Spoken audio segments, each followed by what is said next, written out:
ಒಂದು ಚಾನ್ಸ್ ಸಿಗಬೇಕು ಅಂದ್ರೆ ಈ ಪ್ರೊಡ್ಯೂಸರ್ ಹೇಳ್ಬೇಕು, ಈ ಡೈರೆಕ್ಟರ್ ಹೇಳ್ಬೇಕು, ಅಥವಾ ಈ ಆಕ್ಟರ್ ಹೇಳಿದ್ರೆ ನಂಗೆ ಒಂದು ಚಾನ್ಸ್ ಇರುತ್ತೆ.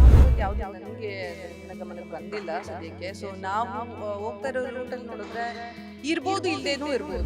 ಖಂಡಿತವಾಗ್ಲೂ ಏನು ಟ್ಯಾಲೆಂಟ್ನ ತುಳಿಯುವಂಥ ಕೆಲಸಗಳಾಗಬಾರ್ದು. ಯಾರೇ ಇರಲಿ, ದೊಡ್ಡವರು ಇರಲಿ, ಚಿಕ್ಕವರು ಇರಲಿ, ಅದನ್ನ ಫಾಲೋ ಮಾಡಬೇಕು. ಎಥಿಕ್ಸ್ ಮಾರಲ್ಸ್ನ ದಯವಿಟ್ಟು ಮನಸ್ಸಲ್ಲಿ ಇಟ್ಕೊಂಡು ಯಾವುದೇ ರೀತಿ ತುಳಿಯೋ ಕೆಲಸ ಮಾಡಬಾರ್ದು. ಕೊನೆ ಕ್ವಶನ್, ಇಂಡಸ್ಟ್ರಿಯಲ್ಲಿ ಇರೋದ್ರಿಂದ, ಒಬ್ಬ ನಟಿಯಾಗಿರೋದ್ರಿಂದ ಕೇಳ್ತಾ ಇದ್ದೀನಿ. ಮಲಯಾಳಂ ಇಂಡಸ್ಟ್ರಿಯಲ್ಲಿ ಒಂದು ಕಾಂಟ್ರವರ್ಸಿ ನಡೀತಾ ಇದೆ. ಆ ಇಂಡಸ್ಟ್ರಿನ ರೂಲ್ ಮಾಡೋದಕ್ಕಿಂತಾನೆ ಒಂದು ಪವರ್ ಆಫ್ ವರ್ಗ ಇದೆ, ಒಂದು ಗ್ರೂಪ್ ಇದೆ. ಅಲ್ಲಿನ ದೊಡ್ಡ ದೊಡ್ಡ ಡೈರೆಕ್ಟರ್ಸು, ಪ್ರೊಡ್ಯೂಸರ್ಸು, ಹೀರೋಗಳು ಅವ್ರು ಏನು ಹೇಳ್ತಾರೋ ಅದೇ ನಡೆಯೋದು ಅನ್ನೋಂಥದ್ದು. ನಮ್ಮ ಇಂಡಸ್ಟ್ರಿಯಲ್ಲಿ ಒಂದು ಚಾನ್ಸ್ ಸಿಗಬೇಕು ಅಂದರೆ ಈ ಪ್ರೊಡ್ಯೂಸರ್ ಹೇಳಬೇಕು, ಈ ಡೈರೆಕ್ಟರ್ ಹೇಳಬೇಕು, ಅಥವಾ ಈ ಆ್ಯಕ್ಟರ್ ಹೇಳಿದ್ರೆ ನಂಗೆ ಒಂದು ಚಾನ್ಸ್ ಇರುತ್ತೆ. ಆ ಥರದ್ದು ಏನಾದರೂ ಅವಕಾಶಗಳು ನಿಮ್ಮ ಗಮನಕ್ಕೆ ಬಂದಿದೆಯಾ? ಆ ಥರ ಚಾನ್ಸಸ್ ಸಿಗೋದು ಅಂತಂತವ್ರು ಹೇಳಿದ್ರೆ ಮಾತ್ರ, ಅಥವಾ ನಮ್ಮ ಇಂಡಸ್ಟ್ರಿ ಯಾರೋ ದೊಡ್ಡವ್ರ ಕಂಟ್ರೋಲಲ್ಲಿ ಇದೆ ಅಂತ ನಿಮ್ಗೆ ಅನ್ಸುತ್ತಾ ಅನ್ನೋಂಥದ್ದು?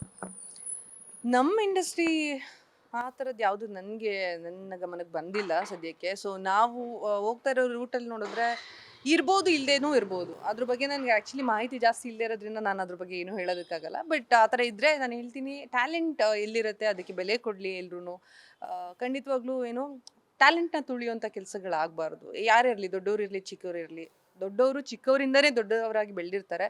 ಸೊ ಒಂದು ಮಾನವೀಯತೆ ದೃಷ್ಟಿಯಲ್ಲಿ ನೋಡಿಕೊಂಡು ಕೆಲವೊಂದನ್ನ ಫಾಲೋ ಮಾಡಬೇಕು. ಎಥಿಕ್ಸ್ ಮಾರಲ್ಸ್ನ ದಯವಿಟ್ಟು ಮನಸ್ಸಲ್ಲಿ ಇಟ್ಕೊಂಡು ಯಾವುದೇ ರೀತಿ ತುಳಿಯೋ ಕೆಲಸ ಮಾಡಬಾರ್ದು. ಆ್ಯಂಡ್ ರೆಸ್ಪೆಕ್ಟ್ಫುಲ್ ಆಗಿ ಎಲ್ಲರೂ ಇರೋದಕ್ಕೆ ಅವಕಾಶ ಮಾಡಿಕೊಡ್ಬೇಕು ಅಂತ ಕೇಳ್ಕೊತೀನಿ ಅಷ್ಟೇ. ಇವತ್ತು ಇಂಡಸ್ಟ್ರಿಗೆ ಬರುವಂಥ ಯಂಗ್ಸ್ಟರ್ಸ್, ಹೀರೋಯಿನ್ಸ್ಗೆ ಏನು ಹೇಳ್ತಾರೆ ದೀಪಿಕಾ? ಏನು ಸಜೆಸ್ಟ್ ಮಾಡ್ತೀರಾ? ಯಾವ ಹಾದಿಲಿ ಹೋದರೆ ನೀವು ನಿಮ್ಮ ಗೋಲ್ನ ರೀಚ್ ಮಾಡ್ಬೋದು ಅಂತ ಹೇಳಕ್ಕೆ ಇಷ್ಟಪಡ್ತಾರೆ? ಬೇಸಿಕಲಿ ಇಟ್ಸ್ ಅ ಸಜೆಷನ್ ಅಷ್ಟೇ ನಾನು ಹೇಳೋದು. ನಾವು ಅಂದ್ಕೊಳ್ತೀವಿ ಯಾವಾಗ್ಲೂ ಕೆಲವು ಟೈಮ್ ಪವರ್ ಅಥವಾ ಮನಿ ಅನ್ನೋದು ನಮಗೆಲ್ಲ ಕಡೆನೂ ವರ್ಕ್ ಆಗುತ್ತೆ ಅಂತ. ಬಟ್ ಎಲ್ಲ ಟೈಮು ಎಲ್ಲ ವರ್ಕ್ ಆಗಲ್ಲ. ನಮಗೆ ವರ್ಕ್ ಆಗೋದೇನು ಗೊತ್ತಾ, ನಾವು ಏನು ಅಂದ್ಕೊಂಡಿರ್ತೀವಿ ಅದಕ್ಕೆ ನಿಜವಾಗ್ಲೂ ಹಾರ್ಡ್ ವರ್ಕ್ ಮಾಡಬೇಕು. ಅದ್ರ ಜೊತೆಗೆ ಡೆಡಿಕೇಶನ್ ಇರಬೇಕು. ನಾವು ಯಾರು ಅನ್ನೋದು ನಾವು ಪ್ರಪಂಚಕ್ಕೆ ತಿಳಿಸೋ ಥರ ನಾವು ಬದುಕಬೇಕು. ಅಂದರೆ ಟ್ಯಾಲೆಂಟ್ನ ನೀವು ಆ್ಯಕ್ಚುಲಿ ಬೆಳೆಸ್ಕೋಬೇಕು.